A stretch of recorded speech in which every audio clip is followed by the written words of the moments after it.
여러분은 월급날 하면 뭐가 생각나세요? 저는 아버지의 월급 봉투가 생각났습니다.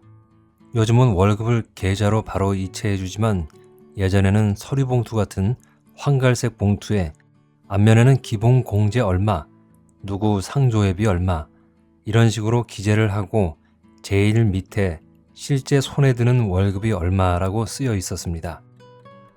아버지가 월급을 받으시는 날엔 우리 집은 파티를 했었죠. 통닭 한 마리에 바나나 한 송이. 이 정도면 최고였습니다. 그런데 오늘 소설 속 주인공의 월급날은 좀 다른가 봅니다. 딱 보아하니 걱정이 많아 보입니다. 무슨 일이 있길래 월급날에 기분이 좋지 않을까요? 한번 들어보시죠. 이무영의 월급날 낭독을 시작하겠습니다.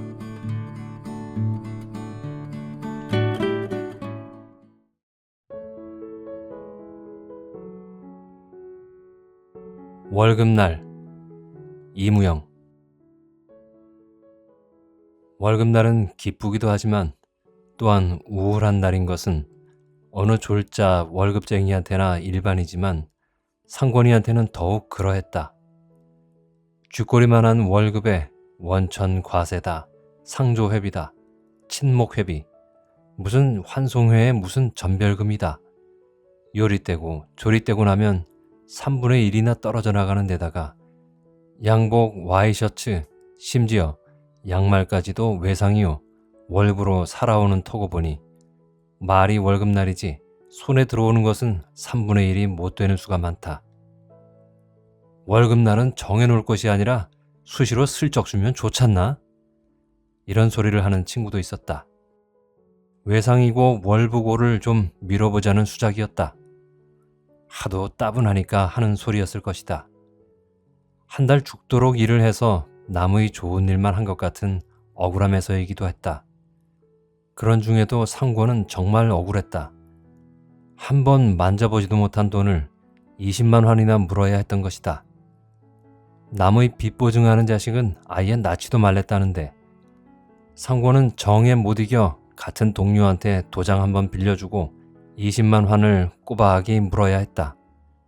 상조에 돈을 쓴 것까지도 또 좋았는데 공금 쓴 것이 탈로가 되어 지금 복역 중에 있고 보니 그야말로 닭 쫓던 게 지붕 쳐다보기였다. 20만 환뿐이면 또 좋았다. 상조의 돈에는 오부이자가 붙게 마련이었다. 20만 환씩 또 1년을 물어야 했다. 이놈의 월급날 없었으면 좋겠다. 월급 봉투를 때마다 상고는 보지도 않고 푹푹 찢어버리는 것이 보통이었었다. 2만 환 상조회 윤주식 조. 이런 항목을 보기만 해도 우라가 치민다. 직무수당, 야근비까지 합쳐야만 5만 8천 환밖에 안 되는 월급에서 일금 2만 환이 뚝 떨어져 나가고 보니 우라가 치밀만도 하다. 이 짓을 1년을 해야 한다? 1년 12달을? 1년이란 상권에게 있어서는 영원이나 진배 없었다. 봉투를 받을 때의 울분은 또 둘째다. 월급날이면 반드시 아내의 구박을 받아야 했다. 명색 대학을 다녔으면서도 아내는 어느 편이냐 하면 거센 편이어서 그야말로 구멍 뚫린 창문처럼 마구 짓거려대는 것이다. 누가 알아? 어떤 년 밑에다 쓸어놓고서 할 말이 없으니까 그런 핑계를 대는지 알게 뭐람. 내가 집에만 처박혔으니까 귀도 막고 사는 줄 알지? 어림없어요. 다 듣고 있어. 타이피스트인지 뭔지 하는 년이지 뭐야. 내 그년 그냥 둘 줄 알고 가랑머리를 찢어놓을걸. 아니 저것이 이제 못할 소리가 없잖나. 어이가 없어 하는 말에 아내는 더 기승을 부리며 뭐 서러운 년이 아무렇게나 울지. 모양 봐가며 울까? 못할 소린 뭐가 못할 소리야? 정말 찢어진 문풍지다. 이런 끝에는 반드시 욕지거리가 나가고 밥상이 둔갑을 하고 한다. 아내의 발악도 발악이었지만 윤주식에게 대한 화풀이가 아내한테 가던 것이다. 남편이 잘못을 했기로니 잘못을 했거들랑 위로는 못할 망정. 되레 어쩌란 거냐 그래. 나도 공금을 쓰고서 콩밥을 먹어야 직성이 풀리겠다는 거야, 뭐야? 된 소리, 안 된 소리 막 퍼부으면서도 자기 자신 억지니라 했다. 자기 잘못을 뒤집어 씌우자니까 자연 생트집을 잡을 수밖에 없다. 오냐, 그렇게도 나 콩밥 먹이기가 소원이라면 내일 당장 돈 100만 원이나 들고 나오마. 그걸로 실컷 호강도 하고 다이아도 사고 가진 것 다. 누가 당신 보고서 공금 훔쳐내랬어요? 남의 빚 물꾸리 하지 말랬지. 어쩌자고 도장을 내준담. 그게 친구지 뭐야. 친구 좋다는 게 뭐냔 말이야. 흥, 알뜰한 친구 많이 가졌구려. 왜 그렇게 정다운 친구 대신 감옥엔 안 갔누? 아니 저게 그냥 월급날 저녁 치고서 좋은 낯으로 부부가 대한 일은 거의 없다시피 했었다. 이 월급날이 또 온 것이다. 오늘이 월급날이라 생각하니 아침 눈이 뜨일 때부터 상권은 우울했다. 월급 봉투를 받았을 때의 그 불쾌도 불쾌였지만 아내와 또 트적여야 할 일을 생각하니 정말 실증이 났다. 그래서 되도록이면 월급날이라는 것을 잊으려 하고 있는데 기어코 아내가 한마디 귀뜸을 해준다. 오늘은 좀 일찍 들어오세요. 모두 오늘로 미루었어요. 알았어. 밥맛조차 없다. 회사에 나와서도 종일 울적했다. 오늘이 졸리는 날이지? 하면서도 동료들은 역시 즐거운 표정이었다. 그러나 상고는 말대꾸도 하기가 싫었다. 월급 생각조차도 하기가 싫었다. 퇴사 시간이 거의 되자 모두들 조바심이다. 아니, 기왕 줄 거 딱 준비했다가 척척 돌려주면 좋잖아. 맨 제 돈을 주는 건가? 그동안 붙들고 있음 이자가 더 붙나? 이런 불평을 들으면서도 상고는 며칠 후에 주었으면 좋겠다고 혼자 엇나가 보는 것이었다. 그러나 시간이 되자 월급 찾아가라는 방이 돌았다. 모두들 앞을 다투어 격리과로 달려갔지만 상고는 아이한테 도장을 주어 보내고 주겠으면 주고 말겠으면 말라는 배짱으로 앉아있자니 계집아이가 월급 봉투를 갖다 준다. 언제나 하듯 상고는 봉투째 주머니에다 놓고 일어섰다. 일어서 문 밖으로 나가다가 문득 이상한 감촉이 손끝에 닿아 있음을 깨달았다. 평시보다도 훨씬 부피가 두터웠던 것만 같다. 그럴 리가 없다고는 생각되면서도 상고는 되돌아와서 봉투를 꺼내보았다. 희한한 일이었다. 상조회 윤주식 조, 난이 비어있지 않은가? 상고는 눈을 의심했다. 자식, 오늘은 머리가 돌았군. 생주란 별명으로 불리어지는 회계과장의 옹졸한 얼굴이 눈앞에 떠오른다. 시판 한 장을 갖고 발발 떠는 친구이기도 해서 온 사원들의 밉상으로 돌려세우는 친구다. 그 악바리를 골려먹은 것이 무엇보다도 통쾌했다. 제 실수로 그랬으니까 나중에 딴소리를 한데도 소용이 없느니라 했다. 주기에 썼다. 다음 달에 제하면 되지 않느냐?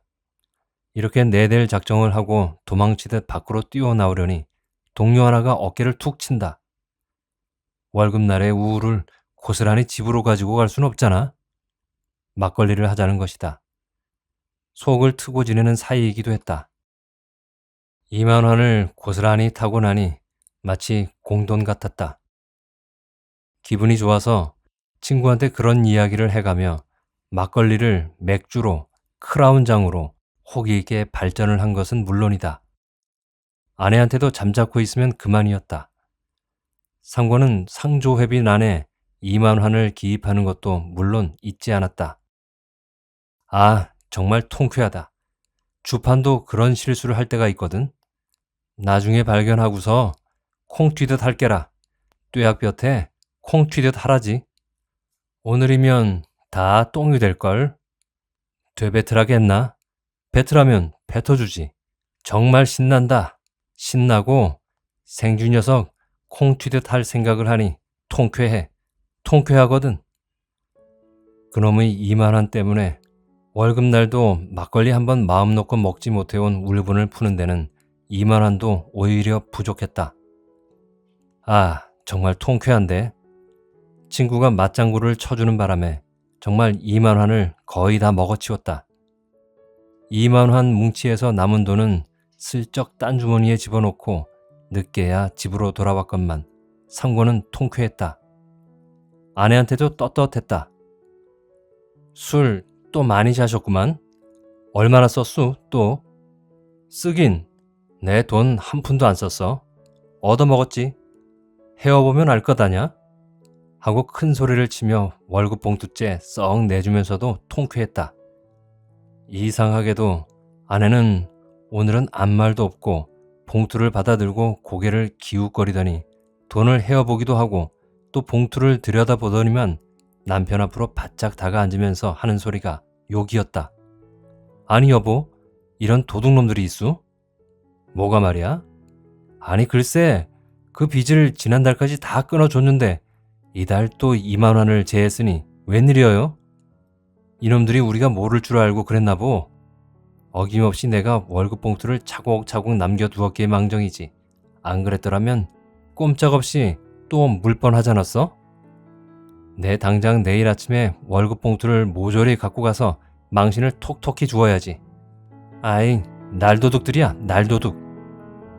상권은 정신이 번쩍 들었다.